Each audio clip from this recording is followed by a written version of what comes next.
Samajwadi party के लिए लोकसभा चुनाव 2024 में बहुत बड़ी भूमिका निभाने वाले हैं स्वामी प्रसाद मौर्य, क्योंकि स्वामी प्रसाद मौर्य एक ऐसे नेता बने हैं। अगर पिछले कुछ समय में देखा जाए तो पहले बसपा में रहे, फिर भाजपा में रहे, लेकिन इतनी सुर्खियां उन्होंने किसी पार्टी से नहीं बटोरी जितनी समाजवादी पार्टी में रहकर उन्होंने धर्म के नाम पर बयानबाजी करके बटोरी। उनका हालिया जो बयान नजर आया उसमें उन्होंने कहा कि धर्म को अगर धर्म की तरह मानना है तो धर्म से चलना पड़ेगा।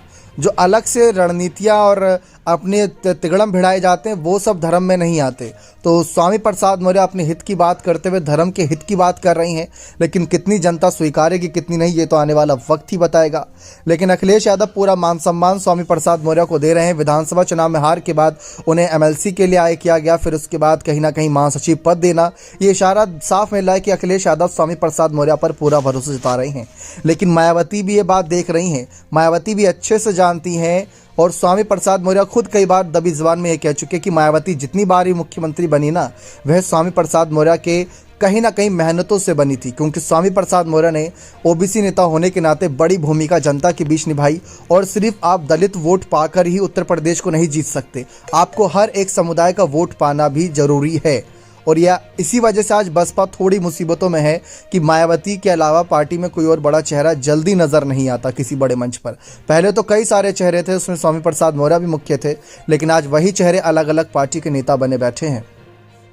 तो मायावती भी ये बात जानती है कि स्वामी प्रसाद मौर्य जिस तरीके से राजनीति कर रहे हैं वह बसपा को भी नुकसान जरूर पहुंचाएंगे। इसी वजह से कई हद तक ये भी माना जा रहा था कि मायावती एक तरफ से स्वामी प्रसाद मौर्य के लिए थोड़ी अच्छी बातें कह जाती है कि वह अच्छे नेता हैं लेकिन घिनौनी राजनीति कर रहे हैं, और दूसरी तरफ स्वामी प्रसाद मौर्य भी मायावती को अपने नेता बता जाते हैं। तो ये चर्चा का विषय है कि लोकसभा चुनाव से पहले पाला बदलने का सिलसिला 5 राज्यों के विधानसभा चुनावी नतीजे के बाद शुरू होगा। समाजवादी पार्टी मध्य प्रदेश में कितनी मजबूत दिखेगी, बसपा इन राज्यों में कितनी मजबूत दिखेगी, ये सब तय करेगा कि किस नेता को किस पार्टी में जाना चाहिए।